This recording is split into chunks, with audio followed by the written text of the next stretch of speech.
من همزه ونفخه ونفسه بسم الله الرحمن الرحيم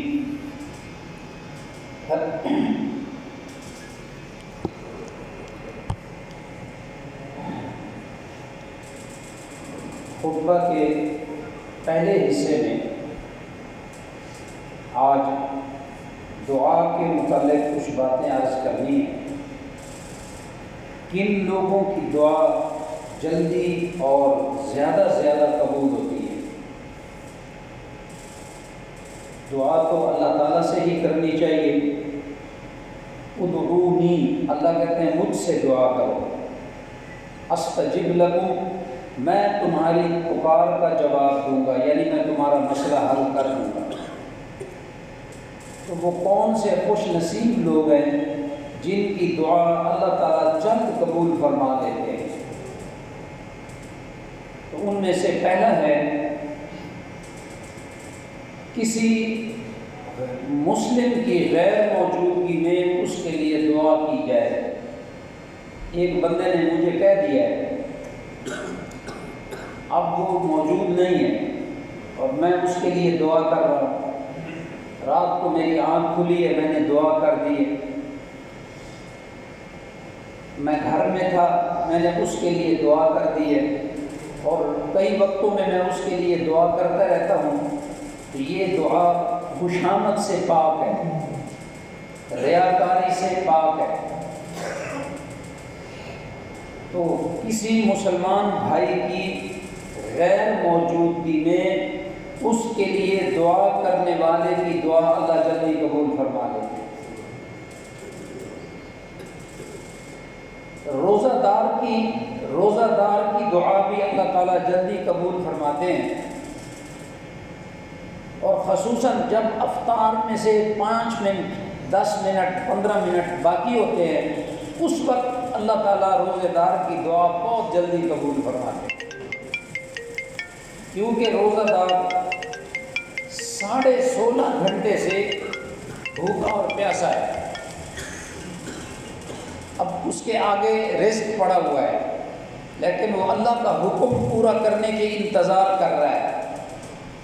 اب یہ جو لمحات اور کیفیت ہے، اللہ کے ہاں اس کی بڑی قیمت ہے۔ تو روزہ دار کی دعا خصوصاً جب افطاری کا وقت قریب ہو، وہ اللہ سے دعا کرتا ہے، اللہ اس کی دعا بھی جلدی قبول فرما لیتے ہیں۔ تیسرا ہے عدل کرنے والا حکمران۔ وہ چھوٹے درجے کا بھی حکمران ہو سکتا ہے، اور وزیر اعظم لیول کا بھی ہو سکتا ہے، SHO، یہ بھی اپنے تھانے کا حکمران ہی ہے۔ اگر یہ عدل کے مطابق فیصلہ کرے، ظلم نہ کرے، رشوت نہ لے، ناانصافی نہ کرے، جب یہ عدل کر کے اللہ کے سامنے سجدہ کر کے اللہ سے دعا کرے گا، ہاتھ اٹھائے گا، اللہ اس حکمران کی بھی دعا کو جلدی قبول فرما لے۔ عادل حکمران۔ چوتھا ہے مظلوم۔ وہ کسی بھی درجے کا مظلوم ہو، کمزور ہے، کوئی آدمی اس پر ظلم ڈھا رہا ہے، اس کی جائیداد قبضہ کر لی ہے۔ پاکستان میں آپ کو پتہ ہے، جس کے پاس ثبوت ہے وہ فارغ، جس کا قبضہ ہے وہ ڈاٹھا۔ یہاں یہ سسٹم ہے، جس کے پاس ثبوت ہے وہ فارغ، جس کا قبضہ ہے تو قانون، وکیل، جج اسی کی فیور کرے گا۔ تو یہ بھی ظلم کی ایک شکل ہے۔ تو مظلوم کی دعا بھی اللہ تعالیٰ بہت جلد قبول فرماتے ہیں۔ اور امام ابن تیمیہ رحمۃ اللہ علیہ کا ایک قول ہے، جس ملک میں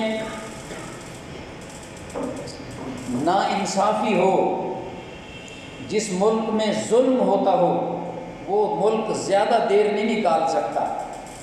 اگر وہاں پر اسلامی قانون نہیں ہے، ملک چل جائے گا۔ کفر کا ماحول ہے، نہ مسجد ہے، نہ اذان ہے، نہ اللہ کی توحید کا ذکر ہے، نہ روزہ، نہ حج، نہ اسلامی اصلاحات کی باتیں، کفر کی حکومت ہے، چل جائے گی۔ اگر ظلم ہو رہا ہے وہ مسلم ملک بھی اپنے آپ کو کہلائے گا، ظلم ہو رہا ہے تو زیادہ عرصہ نہیں نکالے گا۔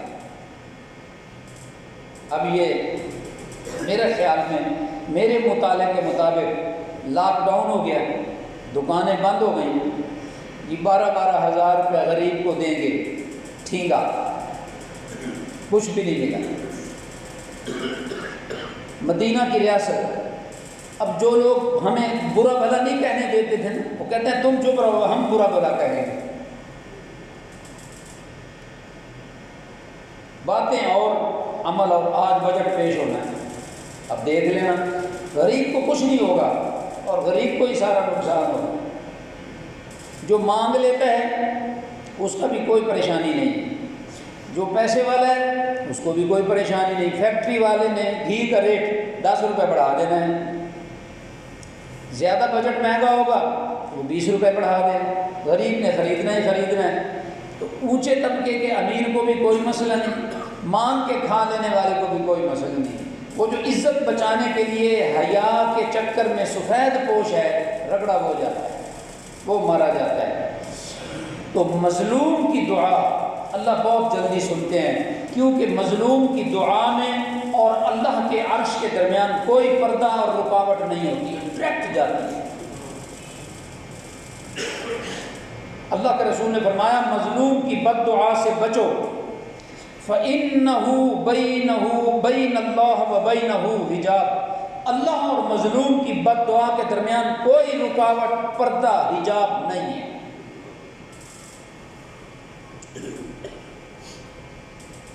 اور 5واں مسئلہ ہے والد کی دعا اپنے اولاد کے بارے میں جلدی قبول ہوتی ہے۔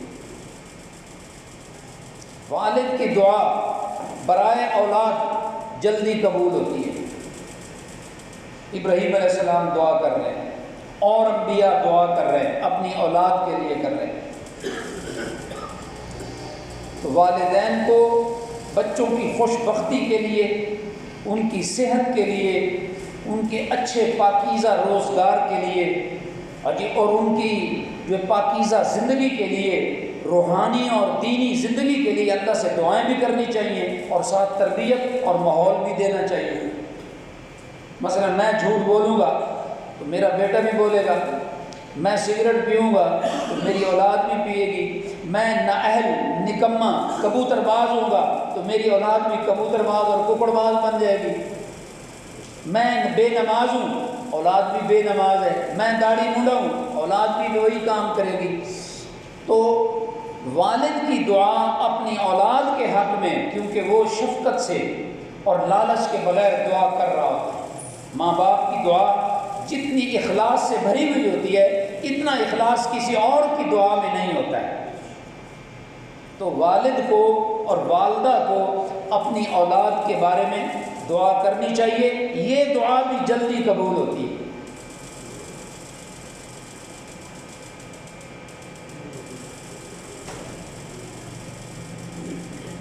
رب اجعلنی مقیم الصلاۃ، یا اللہ مجھے نماز کا پابند بنا، ومن ذریتی، اللہ میری اولاد کو بھی نماز کا پابند بنا، ربنا وتقبل دعا، اللہ تو دعاؤں کو قبول کرنے والا ہے، رب اغفر لی ولوالدی وللمؤمنین یوم یقوم الحساب، یا اللہ جتنے اہل ایمان ہیں اللہ ان کو بھی بخش دے اور میرے ماں باپ کو بھی بخش دے۔ یہ دعا سکھائی ہے اللہ تعالیٰ نے۔ اور جب تو قیامت کے دن حساب لینے لگے تو حساب کے کٹہرے میں میرے ماں باپ کو کھڑا نہ کرنا، اس کو پہلے ہی معاف کر دیں۔ یہ دعا بتائیے، جن کے ماں باپ زندہ ہیں ان کے لیے بھی دعا کرو، اور جن کے ماں باپ فوت ہو گئے ہیں وہ بھی دعا کریں، یہی دعا کریں۔ اور ایک اور دعا بھی قرآن مجید میں درج ہے، رب ارحمہما کما ربیانا صغیرا، اللہ میرے ماں باپ پر ایسے رحمت نازل کر جیسے بچپن میں انہوں نے مجھ پر رحم کیا تھا۔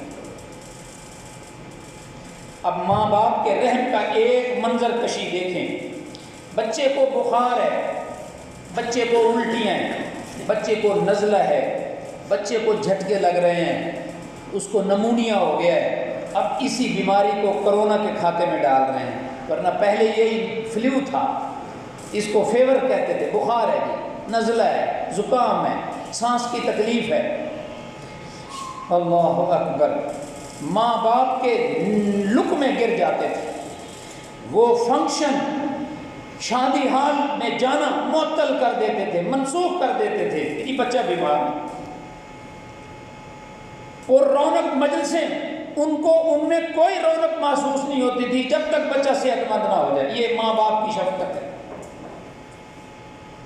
میں نے بہت کم اولاد بلکہ دیکھی نہیں ہے، میں نے نہیں دیکھی جن کا باپ اس دھوپ میں، اس تپش میں مزدوری کرنے گیا ہو اور اس کے بچے جو ہیں وہ ماں باپ کے رزق میں برکت کی دعائیں کر رہے ہیں۔ وہ مولوی سے کہتا ہے مولوی صاحب برکت کی دعا تے فرما دو، مگر اولادیں اپنے ماں باپ کے لیے دعا نہیں کرتی ہیں۔ چلو تم قبرستان میں نہیں جاتے ہو، ویسی دعا کر دو، کیونکہ اللہ تو شارت کے قریب ہے۔ دعا کے وقت بندے اور اللہ کا کوئی فاصلہ نہیں ہے، تو پھر اللہ سے اپنے ماں باپ کے لیے تو دعا کی جا سکتی ہے۔ تو یہ التحیات میں درود پاک کے بعد یہ دعا جو ہے وہ نماز کی کتابوں میں علماء نے درج کی ہے۔ رب اجعلنی مقیم الصلاۃ ومن ذریتی، اللہ مجھے بھی نماز کو قائم کرنے والا بنا، میری اولاد کو بھی نماز کو قائم کرنے والا بنا۔ اللہ اکبر۔ تو یہ نماز دین کا ستون ہے، دین کی بنیاد ہے۔ اگر نماز گئی سارا دین گیا۔ اور میں نے رمضان کے آخری جمعے میں اور رمضان کے بعد اور عید کے خطبہ میں یہ بات بیان کی ہے۔ آج کئی چہرے نئے بیٹھے ہوئے ہیں، میں سب کو جانتا ہوں ایک دو کے علاوہ، وہ بھی سن لیں۔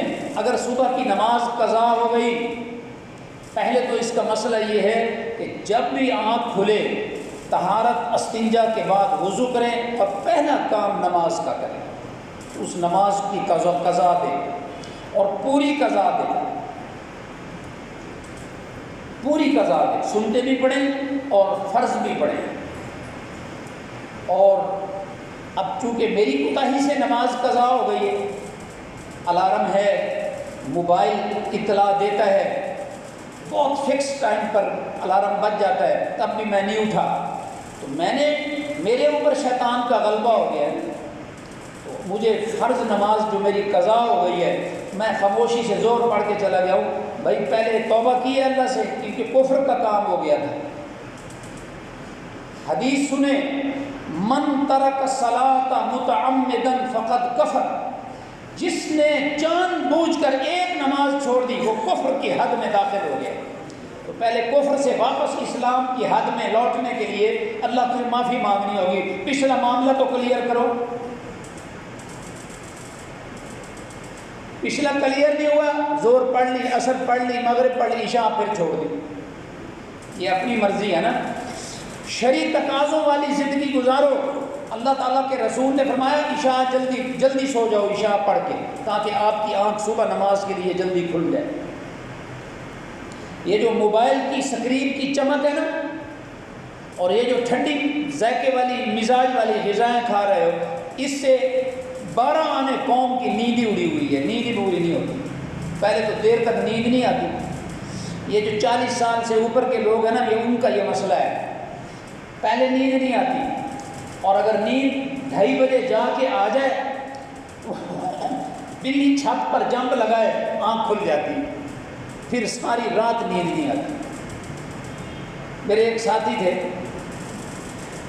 آصف بلوچ، نیند نہیں آتی، اور میں نے کہا یہ تم ٹرنکولائزر لے رہے ہو تو بھنگ ہے، تو بھنگ والی گولی ہے، یہ لیگزوٹانل، یہ والیوم 10، یہ فلاں یہ فلاں۔ میں نے یہ بھنگ دے رہا ہے ڈاکٹر تمہیں کہ کچھ عرصے تک نیند آئے گی، پھر آپ کی گولی 2 ہو جائیں گی، پھر کچھ عرصے کے بعد 3 ہو جائیں گی، پھر 6 ہو جائیں گی۔ خون گاڑھا ہو رہا ہے، تو بھنگ لینے سے خون گاڑھا ہوتا ہے، یہ تو بیماری ہے۔ پھر اس نے کہا جی کیا کرنا چاہیے؟ میں نے اس کو کہا کہ فلاں جگہ چلے جاؤ، وہاں سے آپ 3 دن کی 9 پوڑیاں لے لو، صبح بھی لیں، دوپہر کو بھی لیں، شام کو بھی لیں۔ تو اس نے پوڑیاں لی، بھرپور نیند آئی، بھرپور، فریش، صبح کو اٹھا تو فریش۔ جب چوتھے دن میں اسے ملا، میں نے کہا سناؤ، وہ جو آپ کو میں نے بھیجا تھا ایک حکیم کے پاس دوائی لی ہے تو کیا ہوا؟ کہنے لگا جی اس نے دوائی میں وہی گولیاں پیس کے ڈال دی مجھے۔ میں نے حکیم کو فون کیا، اس نے کہا یہ تو بددیانتی ہے، یہ تو ہمارے شعبے کی بددیانتی ہے کہ جب ہم نے بورڈ دیسی دوائیوں کا لگایا ہوا ہے اب ہم انگریزی میڈیسن پیس کے دیں، یہ تو محکمانہ اور شعبے کی بددیانتی ہے، تو یہ بددیانتی والا کام نہیں کرتے۔ اچھا، میں نے کہا آپ نے کیا ڈالا تھا؟ اس نے کہا لونگ، دال چینی، اجوین اور ادرک جس کے سونڈ کہتے ہیں، تھوڑا سا میں نے نا مکھی کے سر جتنا کوچلا بھی ڈال دیا، وہ ذرا گرم ہوتا ہے۔ کہتا ہے معدے میں گرمی گئی ہے، خون پورا دماغ تک گیا ہے، توڑ پھوڑ نہیں ہوئی، جلدی نیند آ گئی اور بھرپور نیند آئی۔ جب آپ 10 بوتلیں پئیں گے اور رات کو جو ہے نا یہ اور 1 گھنٹہ گھر سے جو ہے وہ نوید بریانی، اب جب یہ شوق سے کھائیں گے، صبح لسی پئیں گے تو فالشے کا شربت پئیں گے، پھلودہ کھائیں گے، تو یہی کیفیت ہوگی، اور رات کو موبائل کی چمک سے آپ کی نیند اڑ جائے۔ اس ظالم کو بہت کم استعمال کریں۔ اس لیے پچھلے جمعہ میں نے کہا تھا کہ زندگی کو پرسکون بنانے کے کئی طریقے ہیں، میں نے 2 بتائے تھے۔ پہلے تو کم سے کم میڈیسن استعمال کریں، اور جب بھی میڈیسن لکھوائیں اس لیول کا ڈاکٹر یا اس سے اونچے لیول کی ڈگری والا جو ڈاکٹر ہے اس سے دوائی ضرور چیک کروا لیں، ورنہ عام طور پر کوئی ڈاکٹر بے احتیاطی میں، سارے حساس نہیں ہوتے، کئی موٹے بھی ہوتے ہیں عقل کے، ایک خانہ ان کا خالی ہوتا ہے کیونکہ وہ پڑھنا نہیں چاہتے ہوتے، ماں باپ زبردستی ٹیوشنیں رکھوا کے ان کو ڈاکٹر بنا دیتے ہیں۔ اب ان کو پیشے سے ہمدردی، وفاداری اور محبت نہیں ہوتی، پھر آپ کہیں نا پیٹ میں درد ہے، وہ پیٹ ہی چیر دے گا۔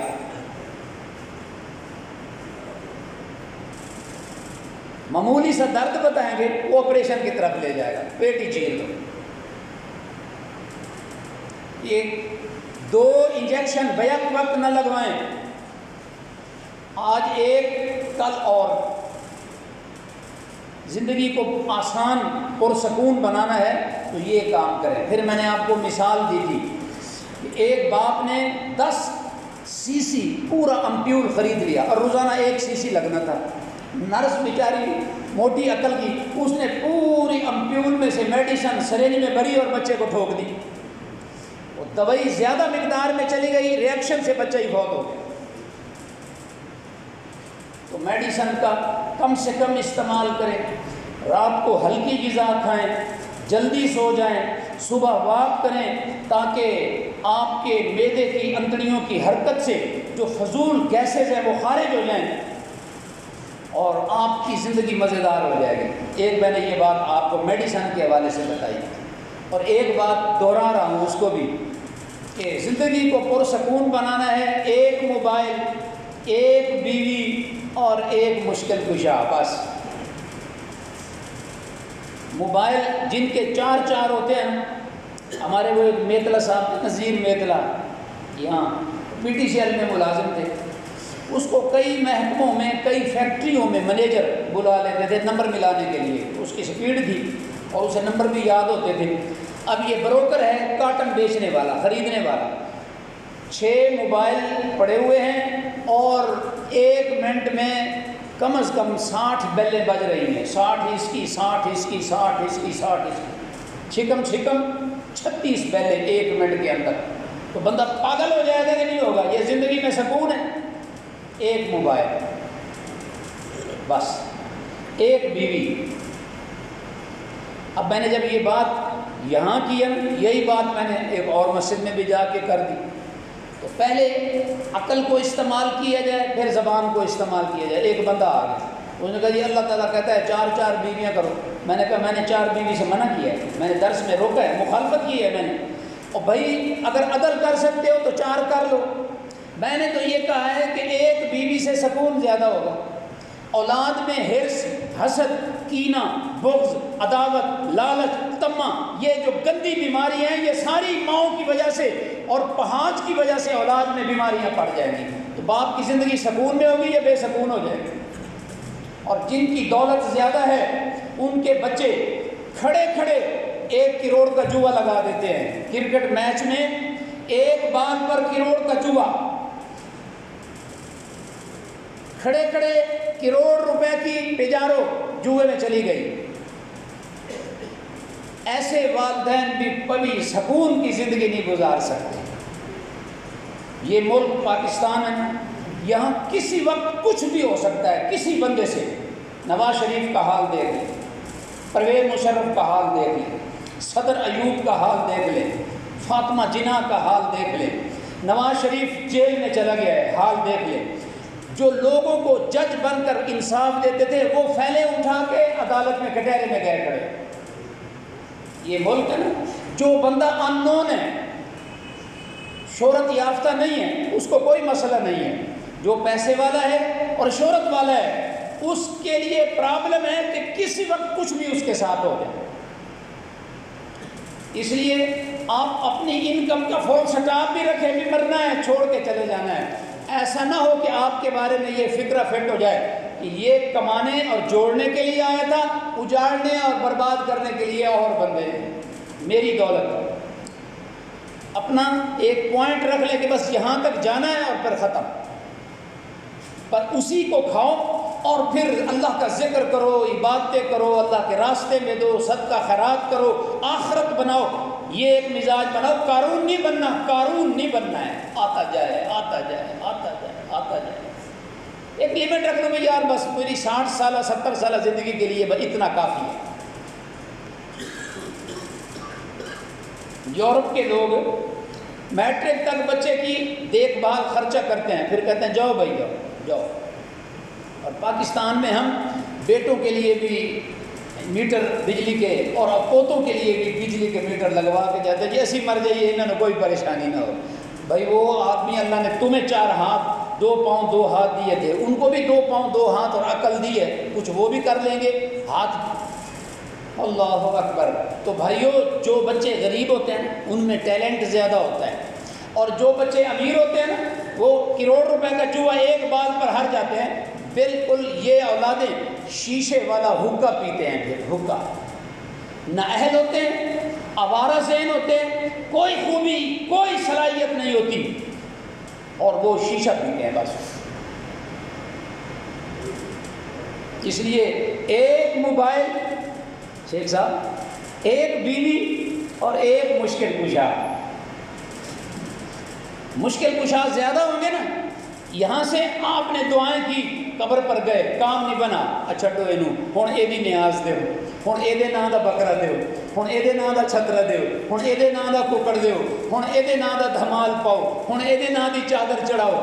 بھائی یوسف علیہ السلام جیل میں ہیں، اللہ سے دعا کرتے ہیں، قیدیوں کو نصیحت کرتے ہیں، یا صاحب السجن، اور قیدیوں کٹھے ہو جاؤ، اور قید کے بھائیوں ادھر آ جاؤ، اور قید کے ساتھیوں ادھر گل سنو، ادھر آؤ۔ ارباب متفرقون خیر، کیا متفرق مشکل کشا بہتر ہیں، ام اللہ الواحد القہار، یا ایک رب کا دروازہ بہتر ہے؟ جب جھکا تو غیر کے آگے، نہ تن تیرا نہ من تیرا، تو نے اپنے کو بھی نہیں پہچانا ہے، تو نے اللہ کو بھی نہیں پہچانا ہے۔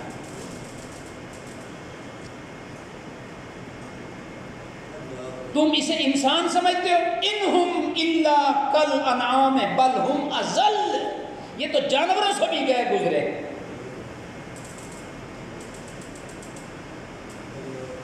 آپ گائے کے بچڑے چھوڑ دیں، وہ 500 گائے میں بھینس کلوڑی میں اپنی بھینس اپنی گائے کے تھن کے نیچے ہی جا کے دودھ پیے گا، یہ جانور کا حال ہے۔ اور انسان جس کو اللہ نے نطفے سے انسان بنایا ہے اور اس کے دل کو دھڑکایا ہے، دماغ دیا ہے، 360 جوڑ دیے ہیں، وہ اپنے اللہ کا ذکر اور اس کا نام اور اس کی بڑائی سننا بھی پسند نہیں کرتا ہے۔ سورہ زمر میں اللہ نے فرمایا وَإِذَا ذُكِرَ اللَّهُ وَحْدَهُ، جب اکیلے اللہ کا ذکر کیا جائے، اشمئزت قلوب الذین لا یؤمنون بالآخرہ، جن کا اللہ اور آخرت پر ایمان نہیں ہے ان کے دل سکڑ جاتے ہیں۔ وَإِذَا ذُكِرَ الَّذِينَ مِن دُونِهِ، اور جب اللہ کے علاوہ اوروں کی تعریفیں شروع کر دی جائیں اذا ہم یستبشرون، پھر وہ بڑے خوش ہوتے ہیں. حقارت سے پتہ کیا، اللہ نے تو سارے ہی مندے نے، اللہ نے تو سارے ہی مندے نے، عیسائی بھی مانتے ہیں، یہودی بھی مانتے ہیں. بھئی اگر وہ یہودی اور عیسائی اللہ کو مانتے ہوتے تو اللہ تعالیٰ سورۃ فاتحہ میں کہتا غیر المغضوب علیہم، اللہ مجھے ان لوگوں کے راستے پر نہ چلا جن پر تیرا غضب ہوا. کن پر غضب ہوا ہے؟ اہل یہود پر. ضربت علیہم الذلۃ والمسکنۃ وباءوا بغضب من اللہ، وہ اللہ کا غضب لے کر واپس آئے. تو یہ مغضوب لوگ ہیں یہودی. اور وللظالمین، اللہ ان کے ان لوگوں کے راستے پر نہ چلانا جو گمراہ ہو گئے. وہ کون ہے؟ عیسائی. یہودی اور عیسائی گمراہ ہو، اللہ مجھے ان کے راستے پر نہ چلا. کن کے راستے پر چلانا؟ جن پر تو نے انعام کیا ہے. اور انعام کی پر ہوا ہے؟ اللہ کے نبیوں پر انعام ہوا ہے. تو نبی کا طریقہ کیا ہے؟ یوسف علیہ السلام کا ایک اللہ کا دروازہ بہتر ہے یا در در کے سجدے اور ٹھوکریں بہتر ہیں؟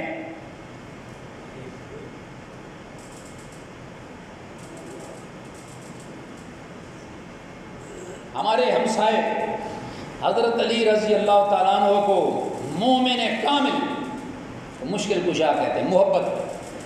محبت تھوڑی اور بڑھا دی. صحابہ کرام کو برا بھلا کہا، حضرت علی سے محبت بڑھا دی. اب ہم کیا کہیں؟ اب حضرت علی تو ہمارے لیے رول ماڈل ہے. اب ادھر پوری امت کا اتفاق ہے، نبی کے بعد پہلے نمبر پر پوری امت میں جو بندہ اونچا اور کامل ہے وہ ابوبکر صدیق ہے. نبی کے بعد دوسرے نمبر پر عمر بن خطاب ہے. تیسرے نمبر پر عثمان غنی ہے. حضرت ابوبکر جب خلیفہ تھے، حضرت علی کسی علاقے کے چیف جسٹس تھے، حضرت علی نے تو احتجاج نہیں کیا. حضرت عمر خلیفہ ہیں، جناب علی المرتضیٰ چیف جسٹس ہیں. حضرت عثمان خلیفہ ہیں، جناب علی المرتضیٰ چیف جسٹس ہیں. انہوں نے تو احتجاج نہیں کیا، انہوں نے پہلوں کو غلط نہیں کہا. حضرت علی رضی اللہ تعالیٰ عنہ کو مشکل کشا محبت میں کہہ دیا. ذاکر نے ان کا رخ ایسے بنا دیا. اب حضرت علی رضی اللہ تعالیٰ عنہ کی شہادت کا واقعہ دیکھ لیں. صبح کی نماز پڑھانے کے لیے مسجد میں جا رہے ہیں. خلیفہ، وائس رائے، چیف جسٹس، گورنر صبح کی نماز پڑھاتے، خطبہ جمعہ دیتے، پانچوں نمازیں پڑھاتے، لوگوں کو فتویٰ سمجھاتے، تنازع میں جھگڑے میں فیصلہ کرتے، طلاق کا مسئلہ، وراثت کا مسئلہ. ہیں جی، یہ سارے فیصلے کون کرتا؟ جو قرآن کا زیادہ عالم ہوتا تھا. حضرت علی رضی اللہ تعالیٰ عنہ خلیفہ ہیں، قرآن کے عالم ہیں، حدیث کے عالم ہیں، فقہ کے عالم ہیں، مسائل کے عالم ہیں. صبح کی نماز پڑھانے کے لیے جا رہے ہیں مسجد میں. دائیں طرف حضرت حسن ہے، بائیں طرف حضرت حسین ہے. ایک خارجی بدبخت نے جس کا نام عبد الرحمن ابن ملجم تھا، اس نے حضرت علی پر تلوار سے حملہ کیا، زخمی کر کے غائب ہو گیا. اندھیرا تھا، چھپ گیا، بھاگ گیا. حضرت علی رضی اللہ تعالیٰ عنہ خون نکلتا نکلتا کمزور ہو گئے، پھر اپنا روح اللہ کو دے دیا، شہید ہو گئے. شہید کا بھی بڑا اونچا مقام ہے. اب جو ہستی تڑپ رہی ہو، خود مصیبت میں ہو، وہ مشکل کشا ہوتا ہے. اللہ مشکل کشا ہے اور سچا مشکل کشا ہے. اس لیے دلیل کیا ہے؟ اللہ کو کوئی مشکل نہیں پڑتی ہے، اور جو مشکل میں پھنسا ہوا ہو وہ مشکل کشا نہیں ہو سکتا ہے. اللہ اکبر. والد کی دعا، مسئلہ یہاں سے چلا تھا، اور آپ کو میں گھما کے علاج، میڈیسن ہے نا جی، سکون کی زندگی، یہ دولت کی حد، دولت کی بھی حد رکھے نا اپنے ذہن میں، اتنا کمانا ہے بس ختم. پھر آگے بچوں کو لگا دے، وہ چلتے رہ گئے. اور آپ کیا کریں؟ قرآن کا ترجمہ پڑھیں، حدیث پڑھیں، دین کی کتابیں پڑھیں، علم حاصل کریں اور آخرت کی تیاری کریں. سکون کی زندگی ہو جائے گی. اور پھر وہاں سے نکلے تو سکون کا ایک اور مسئلہ بتایا، موبائل ایک، بیوی ایک، اور مشکل کشا بھی ایک. یہ سکون کی باتیں ہیں نا، پرسکون زندگی کا فارمولہ. اور یہ ٹاپک کہاں سے آیا تھا؟ ٹاپک آیا تھا والدین اپنی اولاد کے حق میں جو دعا کریں گے وہ بھی جلدی قبول ہوگی۔ اور چھٹا مسئلہ ہے، جب کوئی سفر میں ہوتا ہے، گھر سے دور ہوتا ہے، اس کے کندھے پر بیگ ہوتا ہے اور اس کا کوئی علاقے میں جاننے والا نہیں ہوتا ہے، اگر کوئی جاننے والا ہے بھی تو وہ ایک کپ چائے کا پلا دے گا، اس کی بھی اپنی مصروفیت ہوتی ہے۔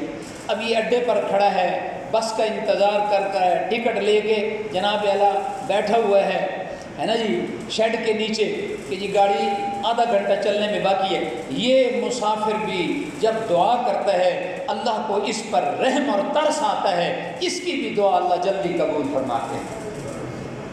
مسافر کی دعا بھی بہت جلدی قبول ہوتی ہے۔ اللہ اکبر اللہ اکبر اللہ اکبر۔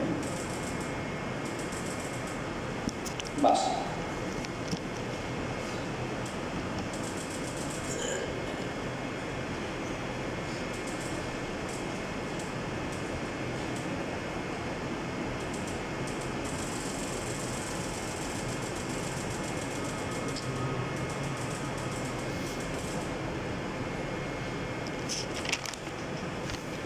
أما بعد فإن خير الكلام كتاب الله وخير الهدي هدي محمد صلى الله عليه وسلم وشر الأمور محدثاتها فإن كل محدثة بدعة وكل بدعة ضلالة وكل ضلالة في النار۔ اللهم صل على محمد وعلى آل محمد كما صليت على إبراهيم وعلى آل إبراهيم إنك حميد مجيد۔ اللهم بارك على محمد وعلى آل محمد كما باركت على إبراهيم وعلى آل إبراهيم إنك حميد مجيد۔ اللهم اهدنا الصراط المستقيم، اللهم انصر الإسلام والمسلمين، توفنا مسلما والحقنا بالصالحين۔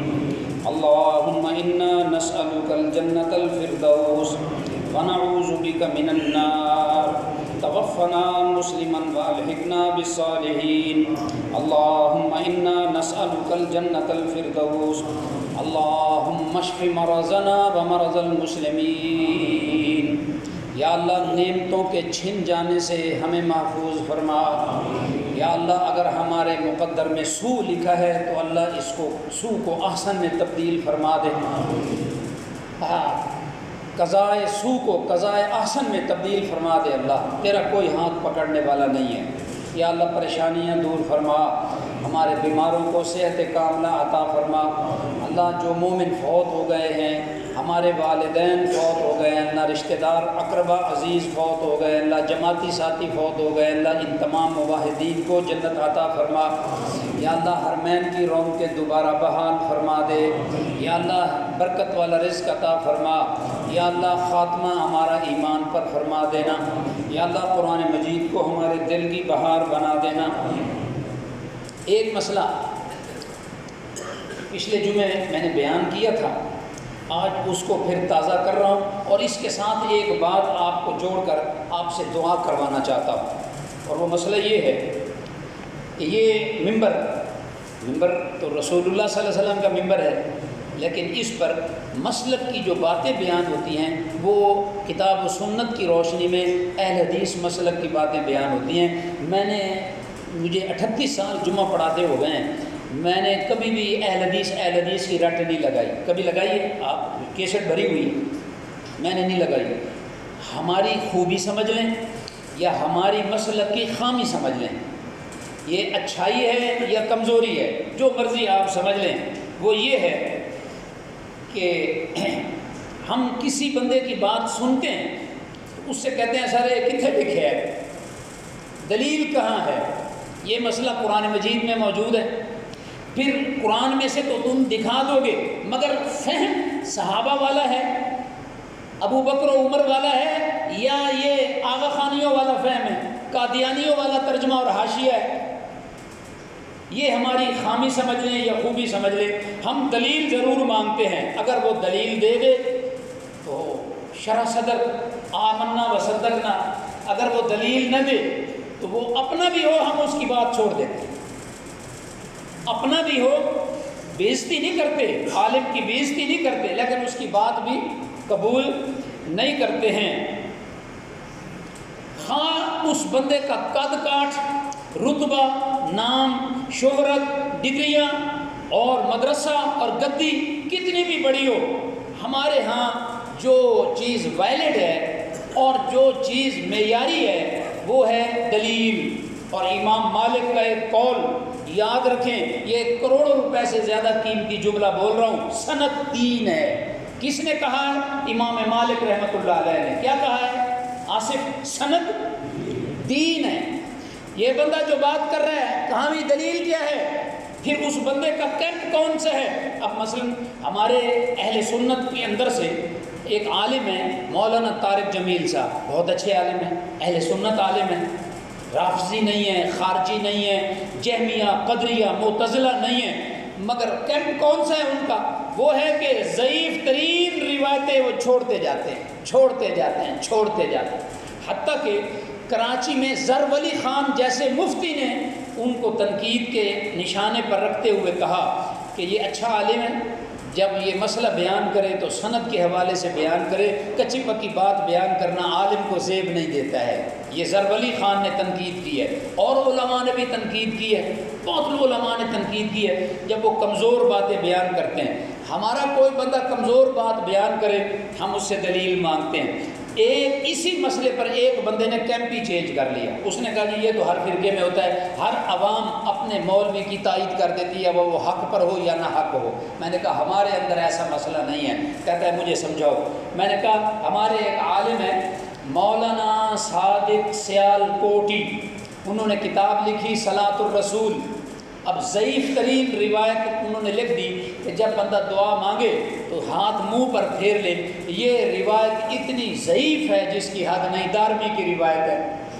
اچھا، اب ہمارے عبد الرؤف مدینہ یونیورسٹی سے ہیں جی وہ ڈگری لے کر آئے، انہوں نے صلاۃ الرسول کو سامنے رکھا اور اس میں سے اس نے غلطیاں پکڑی کہ یہ حدیث ضعیف ہے، اس میں یہ راوی جھول ہے، اس میں یہ کمزوری ہے، حدیث میں یہ مسئلہ ہے، ان سے یہ غلطی ہو گئی ہے۔ پھر انہوں نے ایک پوری کتاب چھاپ کر مارکیٹ میں لانچ کر دی، وہ آ گئی۔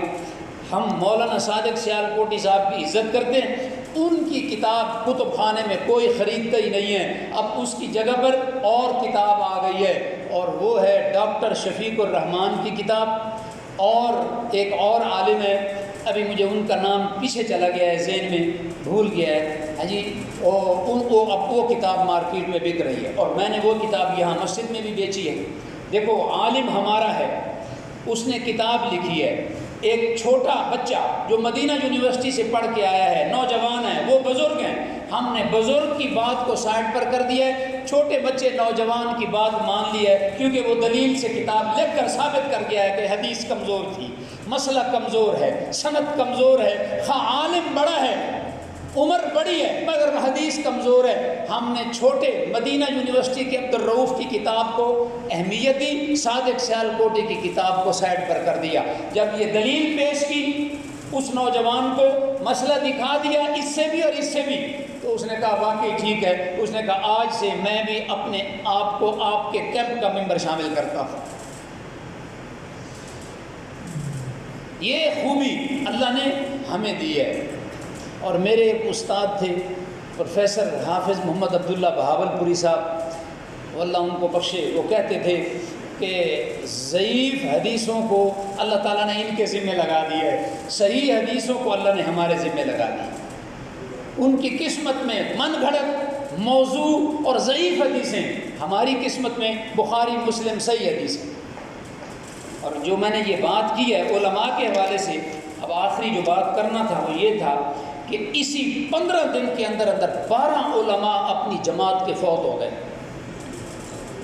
یہ مئی کی آج کیا تاریخ ہے، 11 یا 9 ہے، 12 تاریخ ہے مئی کی، جون کی، مئی کی آخری 20-21 کے بعد مئی کی 20-21 کے بعد اب یہ جون کی 11 تاریخ تک یہ جو 21-20 دن گزرے ہیں، ان میں ہماری جماعت کے 12 علماء فوت ہو گئے. اور سفیان ثوری رحمۃ اللہ علیہ کا ایک قول ہے، وہ کہتے ہیں عالم کی موت عالم کی موت ہوتی ہے. ایک عالم نہیں مرتا، ایک جہان مر جاتا ہے. اور اللہ کے رسول صلی اللہ علیہ وسلم نے فرمایا اللہ قیامت نازل کرنے سے پہلے علماء حق کو اٹھا لے گا. بہت تیزی سے علماء اٹھ جائیں گے. 5-7 سال پہلے بدیع الدین شاہ راشدی فوت ہو گئے، مولانا سلطان محمود جلال پور پیر والا فوت ہو گئے، اور بڑے بڑے علماء اللہ نے اٹھا لیے. اور اس دفعہ جو علماء اٹھے ہیں ان میں الشیخ یونس بٹ صاحب عالم تھے. اسی طرح سے حاجی یعقوب قصوری یہ عالم بھی تھے، اور علامہ احسان علی ظہیر کی لاہور میں 53 لارنس روڈ پر جو مرکز اہل حدیث ہے یہ اس کے سرپرست اعلیٰ بھی تھے. اسی طرح سے مولانا ابو یحییٰ محمد زکریا زاہد صاحب، ان کی خدمات دیکھیں، یہ مدینہ یونیورسٹی سے سند یافتہ تھے. موطا امام مالک، جامع ترمذی، سنن نسائی، سنن ابن ماجہ اور اس درجہ کی دیگر حدیث کی کتب کے تراجم اور اس کی سائٹ پر جو حواشیہ اور فوائد تھے اس کی تکمیل کا کام کر گئے تھے. اور اس کے علاوہ کئی دینی کتب کے مترجم اور مؤلف بھی تھے. دیکھو کتنا سرمایہ ہے. اسی طرح سے الشیخ عبد الرشید ہزاروی، جن کے ہزاروں شاگرد ہیں اور یہ قرآن کی تفسیر پڑھاتے تھے.